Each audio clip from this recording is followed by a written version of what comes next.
Great. Good morning, everyone. Today, we're here to give an update on the severe flooding that hit virtually all of Kentucky beginning about 9 days ago. We remain in stabilization phase out of the emergency search and rescue phase, but we still had some tough updates over the weekend. Sadly, today our death toll has now climbed to 22, with the newest fatality being an adult male in Marshall County who we lost through hypothermia. This isn't just a number. Families that are being mourned, that are missed, and are going to need our help, our support, and our prayers today, tomorrow, next week, next month, and in the years to come. This has been a painful, difficult disaster. There aren't many natural disasters where we lose 22 people. After the widespread flooding in 2022 and the tornadoes in 2021, this is one of the most deadly disasters, certainly since I've been governor. As a reminder, to help these victims and their families, we established the Team Kentucky Storm Relief Fund to assist those impacted by the floods. First thing we're going to do is pay for every funeral so that no family has to worry about that when they've lost their family member through such a tragic occurrence. Those who can, please donate at teamkystormrelieffund.ky.gov. We currently have $300,689 in donations from 3,100 donors. Remember, every single penny goes to those that have been harmed or those that have been lost through this flooding and the severe weather around it. Not 1 cent will be used for administrative fees, with the exception of credit card processing that can occur if that's the way you give online. It's fully transparent, even just an open records request. Everyone in the Commonwealth can see exactly how each dollar is being spent, so please be generous. Another update is that we are still waiting to hear from the federal government if we will be approved for an expedited major disaster declaration. That's what's required to get the individual and the public assistance. Last week, I told you that we applied to Secretary Noem and President Trump for this funding. If it was provided, it would open up so many ways to help our people. It was provided after the tornadoes, after the floods, and after a couple of other natural disasters, who I think the overall impact is less than this one. I think this one falls about third in terms of the overall impact since I've been governor, and in things we've seen. Should be a yes, and I would hope potentially an easy yes from the federal government to say we want to help the people of Kentucky, especially of Eastern Kentucky, to get through this. If it was signed, it would create immediate need money and cleaning and sanitizing money. That's to help people who last week lost so much get through the next couple weeks. It's to help them clean out their homes if their homes weren't destroyed but significantly damaged. Those cleaning supplies are really important, and they help people do it safely because of mold and the spores. So we want everyone to be able to get their home repaired in a safe way. It would also open individual assistance with a max grant award of $43,600. We would hope that as many people would qualify for as much of that as possible. This federal assistance is essential to those that have been harmed by this flood, and we know those numbers are in the hundreds. Last week, I also sent a letter thanking the Kentucky federal delegation, every single one of them. Both of our senators, all of our congressmen came together in a bipartisan way to ask the White House to approve this declaration and to get help to our people. Listen, those are a lot of leaders that may disagree on a lot of issues, but they know that this is a disaster where the help is desperately needed and under the law appropriate and deserved. This is one of the reasons why on Friday I attended the National Governors Association meeting at the White House, where I spoke to the president's deputy chief of staff and the new HUD secretary on this important request and how it could help our communities. We still do have a FEMA team with us at the Emergency Response Center, and they're supporting our response, but actually getting FEMA members out into our communities to provide direct assistance requires that we get a signature on this declaration. Tomorrow, we're expecting a visit from the acting FEMA administrator, Cameron Hamilton. He'll be traveling with our emergency management team to view many of the areas I saw last week. All right, we'll move to an update on resource requests. So, in total, we've received 460 requests at the Emergency Operations Center, with 279 completed. Most requests in the last 24 hours include damage assessment teams, dehumidifiers, mold cleaning solution, personal hygiene kits, spray bottles, and water. Most of the requests are coming in from Breathitt, Floyd, Knott, Martin, Perry, and Pike counties. Those are roughly 53% of all requests. But again, that shows you, even with half the requests coming from those counties, how widespread that this natural disaster was, not hitting just one region, hitting all of Kentucky, even though it hit some parts harder than others. New kinds of requests in the last 24 hours: cleanup tools, garbage bags, personal hygiene kits, propane adapter hoses, and spray bottles. To date, we've delivered 65 truckloads of water, 5 ready to eat meal truckloads, 1 blanket truckload. Now, as we move into this stabilization phase, debris removal is going to be a big task. And how we go about it will also be dependent on whether we get this declaration, which would provide at least security to us that the federal government would be helping to pay for it. So, another new update is that our emergency management team is assessing the volume and the location of major debris and developing a coordinated plan for removal with the impacted counties. We currently stand, I think, at over 100 declarations from our counties and our cities. 72 counties declared an emergency. 28 cities declared an emergency. That's the 100, and then, of course, the state. And we got the initial emergency declaration from the White House, and that did come very quickly, and we were grateful for that declaration. State highway closures are down to 89. 79 are due to flooding, primarily in western and the southern Kentucky regions, 10 due to mud and rock slides. Still a few flooded roads in Pike and Floyd counties. There's a significant highway damage across the state. That's why that need for public assistance is so important. And more than 20 road banks and road breaks and embankment failures in the Pikeville Highway District alone. You look at Pike, Knott, Johnson, and Letcher counties, there are a lot of one-lane roads due to damage. State highway technicians and engineering teams continue to assess damage in all Kentucky counties, committed to restoring roads to full service. But please remember, protect yourself. Don't drive around barricades. Don't drive through dangerous situations. Update on our National Guard. They're supporting debris removal in Leslie, Pike, Floyd, Knott, Martin, Breathitt, Letcher, Harlan, and Perry counties. They're also transporting critical supplies from our distribution centers in Martin and in Pike counties. Let me remind you, these missions are critical to ensuring Kentuckians get the right supplies to the right people, which saves lives. Kentucky State Police troopers continue to assist impacted homeowners in eastern Kentucky by delivering supplies, portable heaters, generators, water, and food.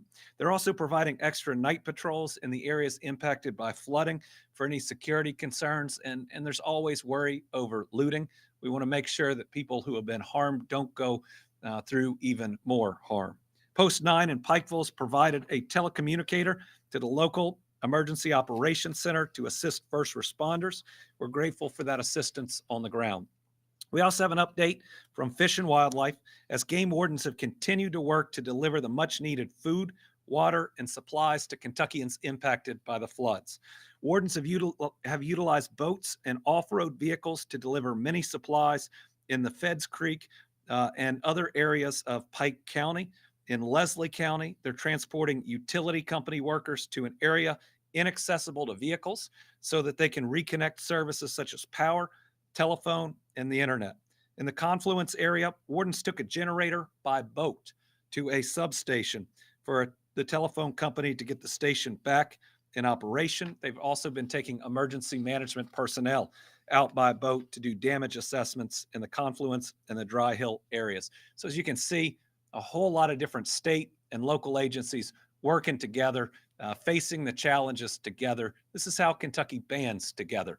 And I couldn't be prouder of the local and the state response, doing everything that we can and hoping that we'll see the federal government come through and add to this team to help people, especially during the stabilization phase. Another way that we're working to help Kentuckians is that Brittany and I are asking Kentuckians to donate blood to help make sure all our hospitals have what they need in the days and the weeks ahead. We just donated at the state capitol this morning. So you can donate and then potentially do a press conference and or other things that you need to do. Just consider donating blood. You never know whose life it is. I think it's a selfless act of love that is very much living out that golden rule that we love our neighbor as ourselves. In the parable of the Good Samaritan, says everyone is our neighbor. It's also a good way to pay it forward because you never know when someone you care about might be in that next accident or need blood for some reason. You can find where to give blood at governor.ky.gov/giveblood. Teams are still continuing to do secondary searches in our flood operations teams in targeted areas. They remain in Floyd County today. Kentucky's Urban Search and Rescue Team is running a logistics staging area. This is where they're bringing in trailers of supplies and distributing them to counties in need. All urban search and rescue teams in Kentucky have been demobilized and have returned home. They saved a ton of lives, and we're really grateful to them. Power outages, we're now down to 352. So really power for virtually all the state has been restored.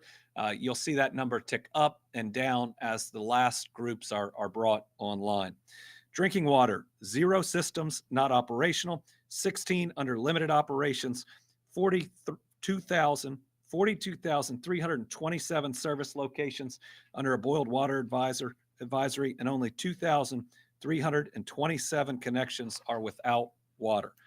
Wastewater, 15 systems are under limited operations. 2 plants are bypassing, 8 systems discharging from a collection area. Our Kentucky state parks are sheltering 253 people at 6 state parks, occupying 95 rooms. Our parks have rooms open and available. Our park staff is doing a great job, once again, helping people in need. 6 emergency shelters are open as of today in Barron County. I think there's 2 listed in Johnson County, but I think that's just 1 shelter. 2 in Perry County and 1 in Pike County. Yeah, so 5 that are open, because I think we've confirmed that the Johnson County was just 1. As a reminder, we did have some good news last week, and that is that we're moving forward with these high ground communities. We awarded the first $6 million to build, I think, the first large group of homes on Skyview in Hazard. And folks, if you have been impacted by this flood, you will qualify, just like those in 2022 or 2021, to potentially be qualified for one of these homes on higher ground. If you will, go to housingcan'twait.org, fill out the forms, and Fahi will contact you and talk about your potential eligibility. We want to get everybody to a safer place where you don't have to worry about getting flooded again and again and going through this loss again and again. As an update on the Red Cross, they are in, especially Eastern Kentucky, on the ground helping those that have been impacted. Regarding their individual financial assistance, which the Red Cross does as well, they'll provide information within the next 24 hours regarding how those impacted can access funding. Additionally, individual disaster care dollars supporting health, mental health, and spiritual needs of those affected are being distributed, as well as providing special funding for the families who've lost loved ones. The Red Cross provides financial assistance to help residents transition from shelters to more sustainable living situations. There are currently four Red Cross operation shelters with more than 1,000 overnight stays provided thus far. Disaster assessments have been completed on about 65% of affected homes. The Red Cross has to do their own disaster assessments under their rules.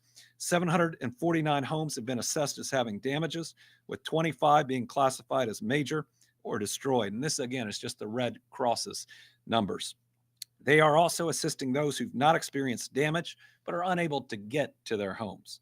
5,600 items, including cleanup kits, space heaters, and blankets, have been provided to 2,500 households. Think about that number and shows you some of the impact just in that region.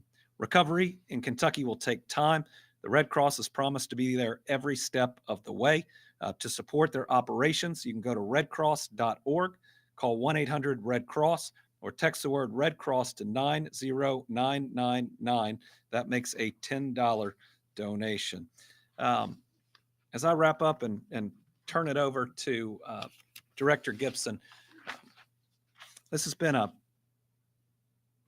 tough 9 or 10 days, I know, for a lot of people out there.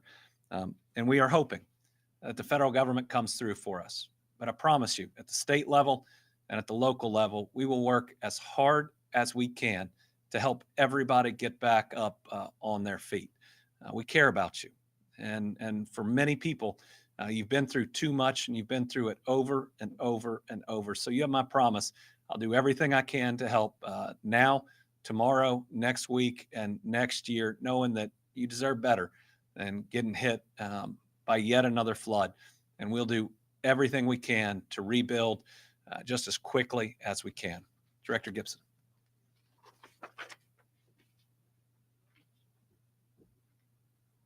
Well, thank you very much, Governor, for asking me to come over and provide just a little update on some things that are going on over at the Emergency Management Office and across the state.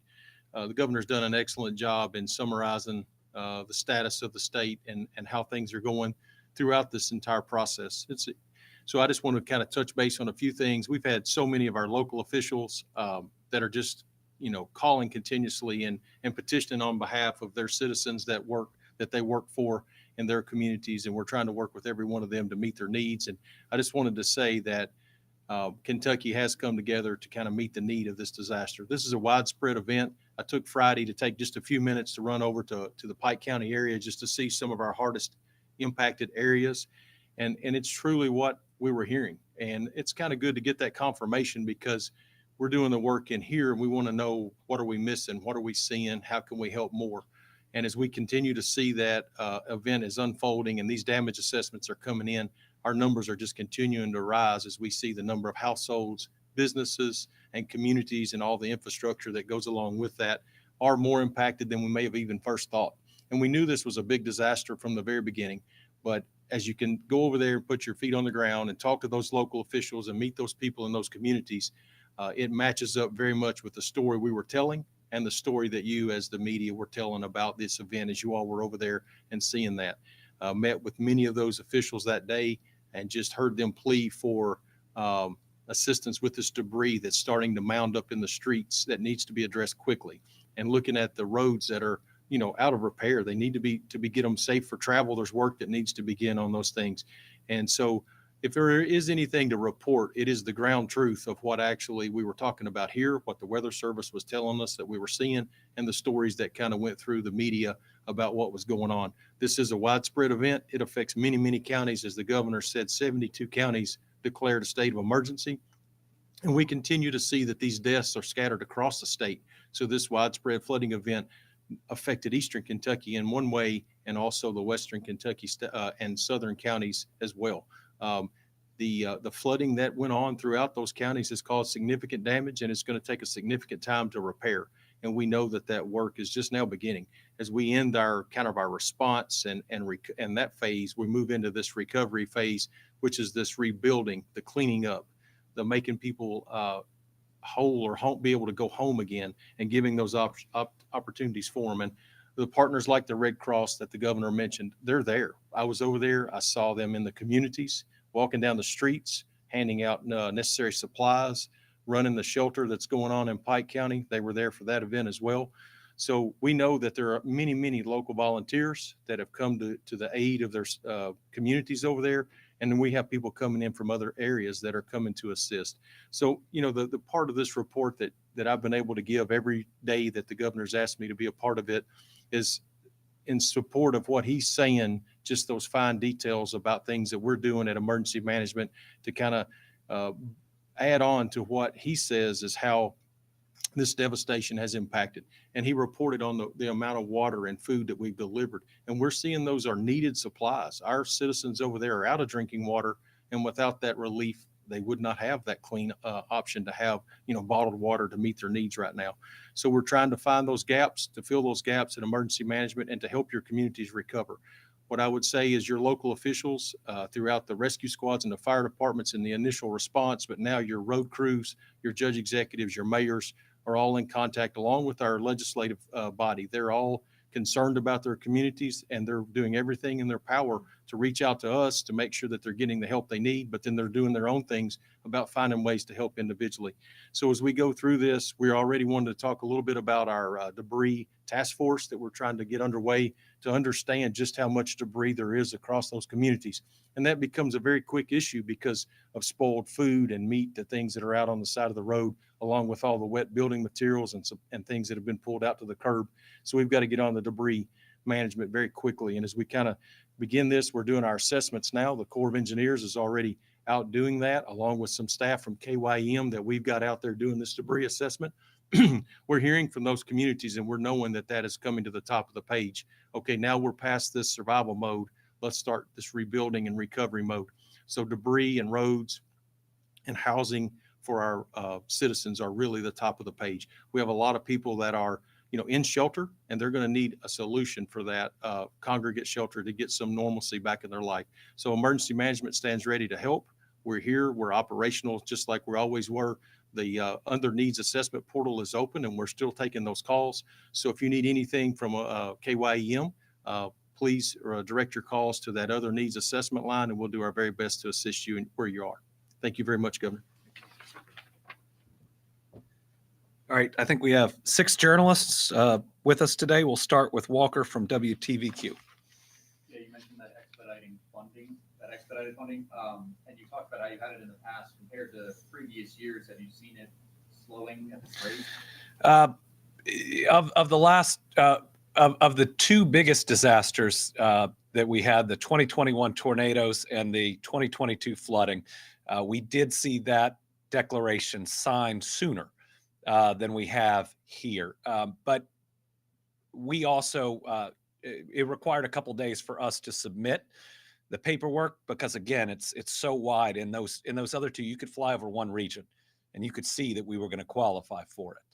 So I don't want to do a direct comparison because I don't think it's apples to apples, but we're at the point now where we really need a signature on that declaration because people are hurting.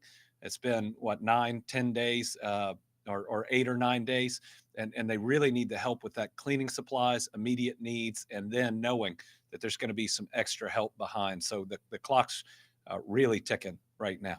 Carolina. Governor, you spoke about how critical this federal funding is. Without it, how does that impact Kentucky's recovery? Well, without the additional federal funding, individual and public assistance, a whole lot of families are going to be hit really hard without those dollars that were there in the past to help them get up and move forward. For people who've had a total loss, even the $42,000 isn't going to make them whole, but at least it's going to help them a little bit. For those that have had their homes ruined, at least that's some money to help get back up on their feet. Without it, you're going to see people not just harmed, but devastated. And then when you look at the public assistance, some of these disasters are hundreds of millions of dollars of damage to our roads and our water systems. And the state would ultimately, and the counties would be on the hook for the majority of that, as opposed to the federal government coming in and saying, we're going to help you out like we have in the past. So it would be pretty harmful or it would be very harmful to the families that have been impacted, and it would be harmful to the state as well. Mike. Wave News. We're asking if you have a reaction to the University of Louisville's announcement of a hiring freeze after NIH funding was Yeah. frozen. I understand why the University of Louisville has taken the step that they have, because they just need certainty and stability moving forward about how NIH dollars will flow. Research funded through the NIH is absolutely critical. You think about pediatric cancer and the work that's being done at the University of Louisville and elsewhere to find better treatments and hopefully a cure. You think about all those diseases out there right now where too many families are told that there's not another option. That and so much else is what NIH money goes into. It's about protecting our families, trying to create a better life, and so that next child and that next child's parents don't hear the devastating news. NIH funding we is flowing at the moment, but new grants and what's going to happen in the future is certainly in question. We hope that will be resolved soon, and that the federal administration will realize just how critically important this is. And I would hope that the right people are looking at the funding. Because if there's an individual that's looking at what should be funded and what's not, that we wouldn't trust to treat a child for cancer, they shouldn't be making the decisions on what research should be done to treat that child with cancer. Tom Latek, Kentucky Today. Thank you, Governor. Good morning to you. Last week, you had mentioned that you were talking about bringing some of those travel trailers out to help people who've been forced from their homes. Do you have any update on that? Yeah, we're working on that. We have the infrastructure at Jenny Wiley to be able to haul travel trailers to.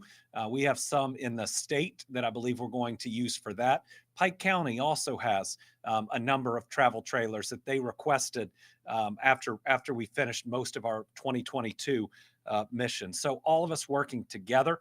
Of course, if individuals that have been impacted have the ability, have the infrastructure on private property to hook those up, that's a possibility too. So working with those at Jenny Wiley, working with those that are right now in congregate sheltering. I know we will have a program. Still don't know how large it'll be, because a lot of people prefer to stay with friends and family, and that's what we do in Kentucky. We help people out when they need it. Josh James. Okay, Kelsey Soto, WKYT. Governor, with all the talks of the possible FEMA cuts and federal funding going away, are we in Kentucky even more reliant upon those dollars just based on our number of disasters? And is the state even equipped to handle it on our own if they went away? So since I've become governor, we've had either 12 or 13 federally declared disasters. That is over 5 years and change. We have just been hit hard with billions of dollars worth of damage. Without federal assistance, we couldn't do it. Without federal assistance, we couldn't have made it through all of those natural disasters, and our people certainly couldn't have made it through all those natural disasters. You look at the amount of help that came from the federal government after the tornadoes and the 2022 floods, and while there were challenges with it, and while I don't think enough people were told yes, and while I don't think enough money went to the people who were told yes, and I will continue to criticize FEMA for that piece, we still had tens of millions of dollars going directly to families, even more than that coming over to the state. I mean, basically, you would take all that away from our Kentucky families who desperately need it after something like this, and then tell a state, you're on your own. The United States of America is supposed to be about more than each of our states having to get through it alone. It's about being a strong country, one of values, and one of the most important values is being there for your neighbor when they're hurting. All we're asking is that the federal government step in and help out just like they've done in the past. And if we can get that assistance, we'll be grateful. But so will each of our Kentucky citizens that need this help. And it's no less than I would want for any other state that's been impacted by something like this. We're just one of the first instances under a new administration that I hope is just looking through all the guidelines and everything else. And at the end of the day, we'll come through. And if they do, they'll get a big thank you from me. We're going to keep fighting for our people. I think I'm saying it over and over, but I was elected to be the best governor of Kentucky I can be. My job is to fight for the most help for our people every single day. All right. Thank you all very much.